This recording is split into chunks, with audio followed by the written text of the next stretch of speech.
오늘 본문은 이렇게 시작합니다. 예수께서 성전에서 나가실 때에 제자중 하나가 이르되 선생님이여 보소서 이 돌들이 어떠하며 이 건물들이 어떠하니까. 여러분 무슨 얘기 같아요? 정말 대단하다 그런 말이죠. 여러분 우리가 아는 대로 예수님의 제자들의 대다수는 갈릴리 시골 사람들이었습니다. 시골에서 맨날 허접한 집들만 보다가 그들이 예루살렘 성전을 보았는데 그들에게 예루살렘 성전은 놀라운 그 자체였습니다. 성전은 일단 규모가 엄청 크고 화려했습니다.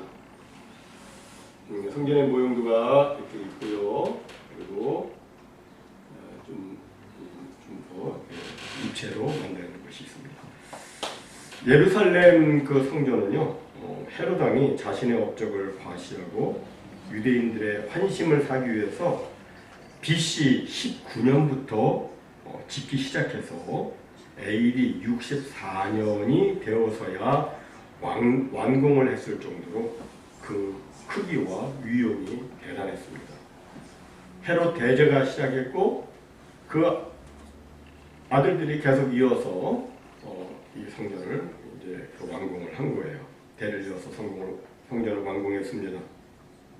당시 예루살렘 성전을 건축할 때 쓰여진 성전 돌 하나가 어떤 돌은 길이가 12m, 너비가 6m, 높이가 3.6m에 달했다고 하니까 정말 어마어마한 크기입니다.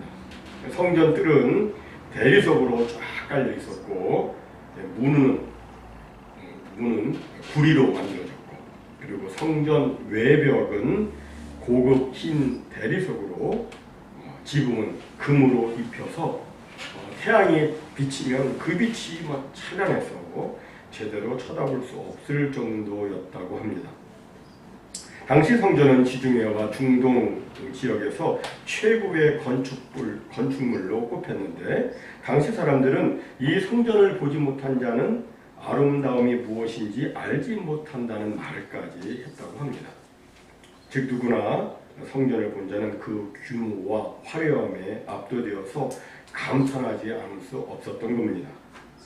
유대인들은 그 건물에 대한 자부심이 대단했고 이 성전을 본 사람들은 다들 와 하면서 탄성을 자아냈습니다. 그래서 이 오늘 본문에 나오는 제자도 예수님한테 선생님, 이 성전을 한번 보십시오. 이 돌들을 한번 보십시오. 이게 얼마나 대단합니까? 이 건물들이 얼마나 놀랍습니까? 어떻게 이런 건물이 있을 수 있습니까? 라고 말했던 거예요. 제자가 그렇게 예수님한테 막 그렇게 말하면 예수님도 그 말을 듣고 그래 맞아 정말 대단하다 이렇게 말씀을 하셔야 될 것 같은데 하지만 예수님은 전혀 다른 반응을 보이셨습니다. 예수님이 뭐라고 하셨습니까? 2절에 보니까 예수께서 이르시되 네가 이 큰 건물들을 보느냐? 돌 하나도 돌 위에 남지 않고 다 무너뜨려지리라 라고 말씀하셨어요. 여기서 우리는 예수님과 제자들의 관점의 차이가 있음을 알 수 있습니다. 제자들은 성전의 화려한 겉모습만 쳐다보며 감탄하고 있었는데 예수님은 하나님의 말씀을 순종하지 않고 사명을 상실한 타락한 예루살렘의 그 죄악들과 그리고 이에 대한 하나님의 무서운 심판을 바라보고 계셨던 겁니다. 예수님은 그 이전에도 앞으로 이 예루살렘에 전개될 그 참혹한 상황을 미리 내다보시면서 정말 비통한 마음을 가지시고 우셨다고 누가복음에다가 그렇게 기록을 해 놓았죠. 암탉이 병아리를 날개 아래 품듯이 그토록 이스라엘을 품으시고 연초부터 연말까지 하니까 항상 하나님의 눈이 항상 그 위에 있었는데 그 사랑하는 예루살렘이 멸망할 것을 미리 예수님께서는 바라보시고 슬피 우셨던 겁니다. 이것을 당시 제자들은 이해를 할 수가 없었습니다. 왜냐하면 성전은 하나님이 거하시는 곳인데 어떻게 하나님이 거하시는 성전이 무너질 수 있느냐 하는 생각이 들었기 때문이었고, 또 이렇게 큰 돌들로 견고하게 지어진 성전이 어떻게 무너질 수 있느냐 하는 생각이 있었기 때문이었습니다. 하지만 그들이 진짜로 이해를 하지 못한 것은 그들의 영적인 눈이 닫혀 있었기 때문이었습니다. 그들은 성전의 웅장함과 외적 화려함에 마음을 빼앗기고 있었습니다. 잠시 후면 사라지고 말 것에 마음을 다 빼앗기고 있었기 때문에 예수님의 그 말씀을 이해를 하지 못했던 겁니다. 또 마태복음 12장 6절에 보면 예수님께서는 성전보다 더 크시다고 이렇게 말씀하고 있어요. 그리고 요한복음 2장 21절에서는 예수님 자신이 성전이라고 말씀을 합니다. 하지만 제자들은 성전의 화려함에 도취된 나머지 성전보다 더 중요하신 예수님, 진정한 성전이신 예수 그리스도는 보지 못했던 거예요. 여러분, 진짜 성전은 건물이 아니죠. 진정한 성전은 그리스도이십니다. 그리스도는 모퉁이의 머릿돌이 되십니다. 그리고 성도들은 그 모퉁이 머릿돌이 되신 예수님과 계속해서 연결이 되어져서 하나님의 거대한 우주적인 큰 이 무형적 교회를 지금 이루어 가고 있는 겁니다. 우리들이 모퉁이들 되신 예수님 연결이 되어 있는 거예요. 이 교회는 영원하고 이 교회는 절대로 무너지지 않습니다. 그러나 사람이 만든 건물로서의 성전은 언젠가는 낡고 쇠하여지고 무너지게 됩니다. 이것을 제자들은 알지 못하고 헤롯 성전의 그 겉모양만 보고 열광을 했던 거예요. 누구나 예외 없이 사람에게 영적 분별력이 부족하면 겉모양에 관심을 두고 겉모양에 치중하게 됩니다. 하지만 우리는 겉모양에 속으면 안 됩니다. 왜냐하면 눈에 보이는 것은 잠깐이기 때문입니다. 영원하지 않은 것은 언젠가 사라지게 되어 있습니다. 세상이 아무리 좋은 것이라 할지라도 100년만 지나면 낡고 썩고 소멸합니다. 쇠하여지고 그렇습니다. 하지만 하나님의 나라는 어떻습니까? 썩지 않고 더럽지 않고 쇠하지 아니한다고 성경은 말씀합니다. 우리에게는 영적 분별력이 필요합니다. 이 일이 영혼을 위한 일인가 아니면 잠시 잠깐의 일인가? 이 일이 과연 하나님의 일인가 아니면 사람의 일인가를 분별할 수 있어야 합니다. 사실 우리가 보기에는 위대한 일이라고 했지만 시간이 지나고 나면 아무것도 아닌 것들이 많이 있습니다. 사람들 모두가 감동하고 입을 벌리고 막 찬송을 지르고 입을 모아 다 격찬을 하고 했어도 하나님은 전혀 관심 없는, 하나님과 상관없는 일들이 얼마든지 있을 수가 있습니다. 마치 오늘 본문의 성전처럼 말입니다. 정말 대단하게 만들었잖아요. 근데 과연 그것을 하나님이 원하셨을까? 여러분, 하나님이 기대하시는 것은 우리와 다릅니다.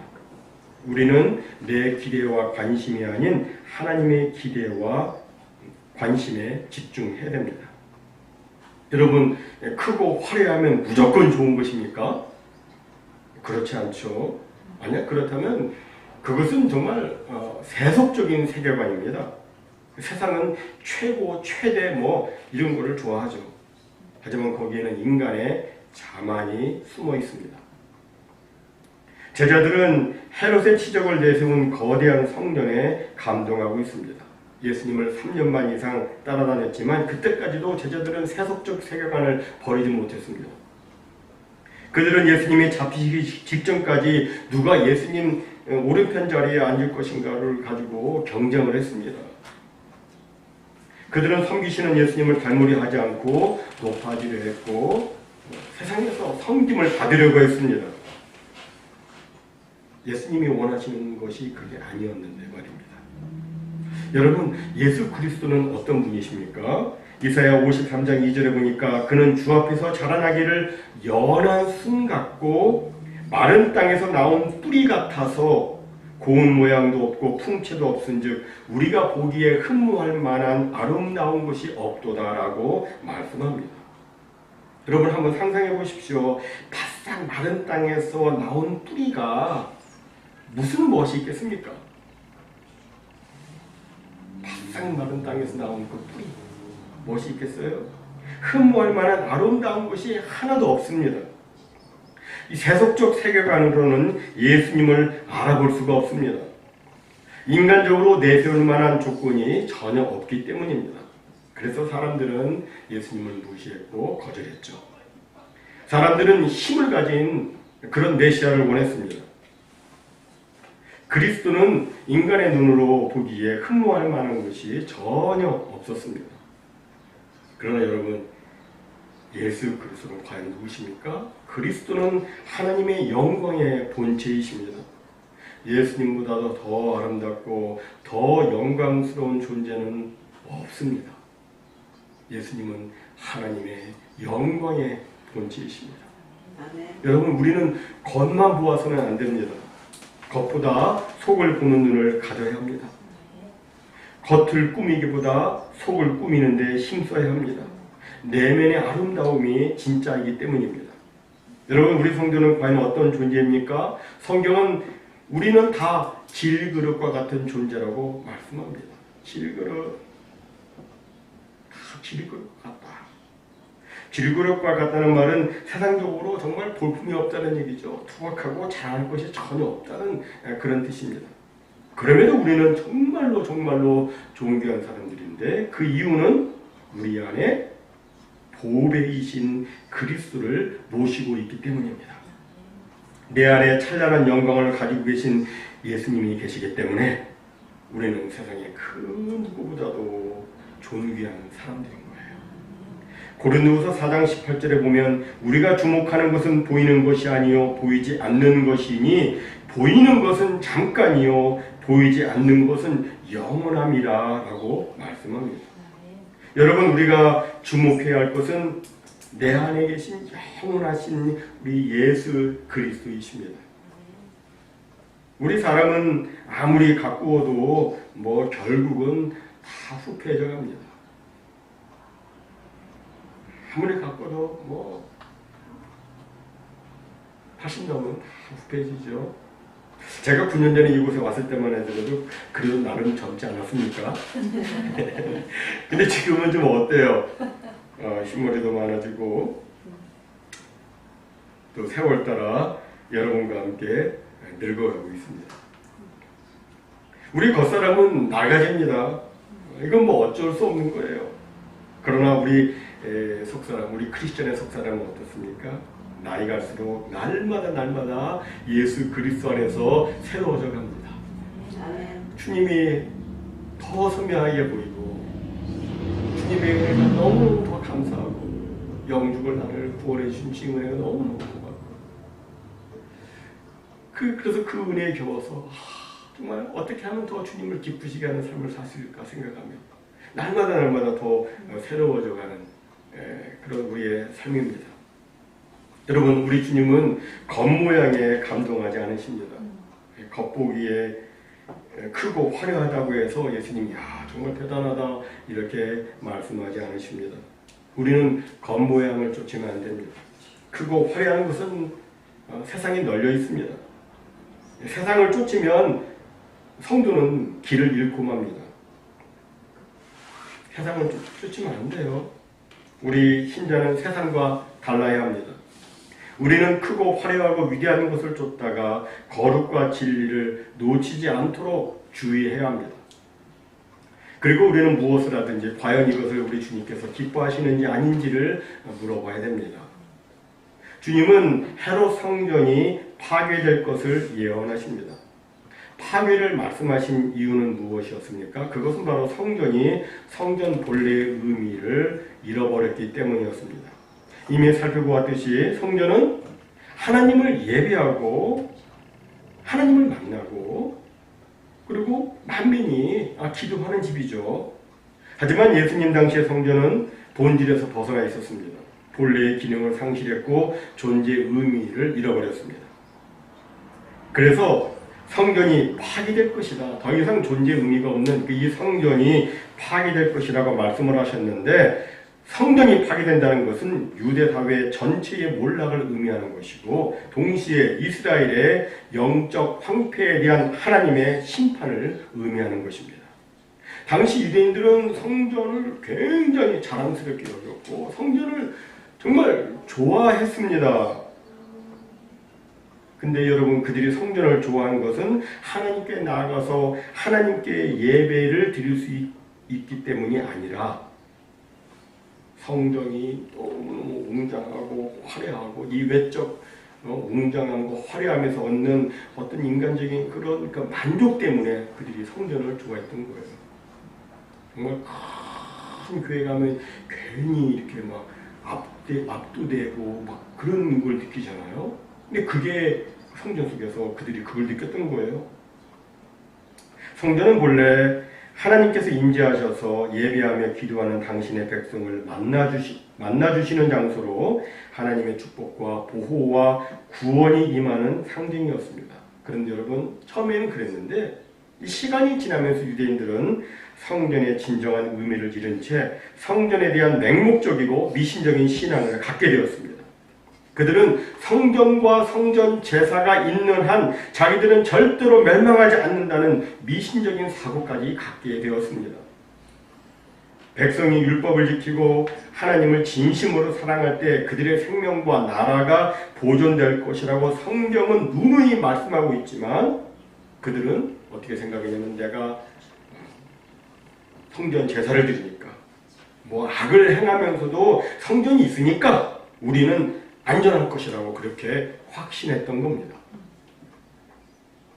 그래서 하나님께서는 성전을 파괴시킴으로써 백성들의 미신적 신앙과 죄악을 눈감아 주지 않는 분임을 아주 분명하게 나타내 보여주셨습니다. 어떻게 하셨습니까? 절에 의하면 헤롯 성전은 공사를 시작한 지 80년 만인 AD 64년에 완공이 됩니다. 그러나 그로부터 3년 후에 AD 67년 2월부터 로마와의 전쟁이 시작됩니다. 전쟁의 시작은 간단한 세금 문제였습니다. 유대인들이 로마에다가 내야 될 세금을 내지 않자 체납된 세금을 받기 위해서 로마에서 강제 집행을 했습니다. 그래서 성전에 있던 금화 17달란트를 몰수를 합니다. 이에 유대인들이 항의를 하니까 그 로마 장관이 이를 강경하게 진압을 했습니다. 그래서 대대적으로 봉기가 일어났습니다. 초기에는 그 로마군이 수적 열세로 인해서 크게 밀렸지만 나중에 로마의 지원군이 도착을 하자 전세가 완전 역전되었습니다. 그래서 수세에 밀린 그 유대인들이 다 급하게 예루살렘 성 안으로 도망했습니다. 그러자 로마군이 성을 완전히 포위해서 음식물 반입을 하지 못하도록 했습니다. 그러기를 3년 정도 되자 성 안에 있는 식량이 완전히 고갈되고 말았습니다. 당시 상황을 유대인 역사가 조세푸스는 이렇게 기록을 했습니다. 기근이 온 도시에 덮쳤다. 다락에는 기아로 죽어가는 여자들과 어린아이들로 가득 찼고 거리의 길에는 늙은이들의 시체로 채워졌다. 어린 아이들과 젊은이들도 기아로 퉁퉁 부어 망령처럼 거리를 배회하다가 쓰러졌다. 죽음 앞에는 눈물도 없었고 할 말도 없었다. 깊은 침묵, 죽음의 밤이 그 도성을 덮쳤고 그들의 눈은 성전을 향한 채 죽어 있었다. 저는 이 글에서 이게 마지막 대목, 그들의 눈은 성전을 향한 채 죽어 있었다는 글이 당시 사람들이 성전에 대한 생각을 함축해서 보여주고 있다고 생각을 합니다. 그들은 죽어가면서도 자기들이 만든 그 성전을 바라보면서 성전을 자랑했고 그 성전을 기대했고 그 성전을 의지했던 겁니다. 하지만 그것은 잘못된 신앙이었습니다. 결국 AD 70년 8월에 그들이 그토록 자랑하고 의지했던 그 화려하고 웅장했던 성전은 무너지고 말았습니다. 예루살렘 성은 불탔고 성전은 처참하게 회파되었습니다. 로마군은 성전을 돌 하나도 돌 위에 남기지 않고 다 파괴해버렸습니다. 그때 성전 둘레 거대한 그 서쪽에 겨우 남은 벽 하나가 있는데 그게 바로 오늘날 유대인들이 찾고 있는 통곡의 벽, 웨일링 월입니다. 오늘날 유대인들은 그 통곡의 벽에다가 기도 제목을 집어넣고 울면서 막 기도를 하는데 여러분, 하나님보다 이 세상의 것들을 더 중히 여기고 그것에 치중하면 그 마지막은 성전의 무너짐과 같은 겁니다. 우리는 결코 영원하지 않은 것에 우리의 삶을 걸면 안 됩니다. 영원하신 하나님만 의지하고 하나님만 붙잡고 나아가야 됩니다. 우리는 눈에 보이는 것을 위해서가 아니라 보이지 않는 것, 영원한 것을 위해서 또한 살아야 됩니다. 눈에 보이는 것을 위해서가 아니라 영원한 것에 투자를 해야 됩니다. 영원한 것은 하나님의 새 성전입니다. 하나님의 눈에 보이는 성전은 하나님께서는 그 눈에 보이는 그 성전을 무너뜨리시고 새로운 성전을 세우시는데 그 성전은 바로 하나님이 예수 그리스도 안에서 불러 모으시는 하나님의 백성들입니다.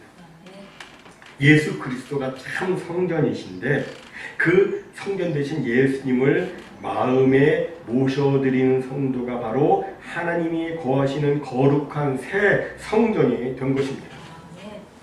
성전이 무너지는 것은 이스라엘 백성들에게 슬픈 역사였지만 하나님께서는 주 예수 그리스도를 모퉁이 머릿돌로 삼는 새로운 성전을 세우시고 온 열방을 다 주님께로 돌아오게 하셨습니다. 사랑하는 성도 여러분, 예수님께서는 오늘 본문에서 아름답고 장엄한 예루살렘 성전 뒤에 감추어진 예루살렘의 그 죄악으로 인해서 예루살렘이 하나님의 엄청난 심판을 받게 되는 것을 눈물로 통분히 여기시면서 이것을 엄히 경고하신 거예요. 돌 하나도 돌 위에 남기지 않고 다 무너뜨려 진짜. 예수님의 이 모습에서 우리는 두 가지 질문을 해볼 수가 있습니다. 하나는 지금 나는 무엇을 바라보고 있는가 이고 다른 하나는 나의 마음은 지금 어떤 모습을 하고 있는가입니다. 여러분, 우리는 무엇을 바라보아야 합니까?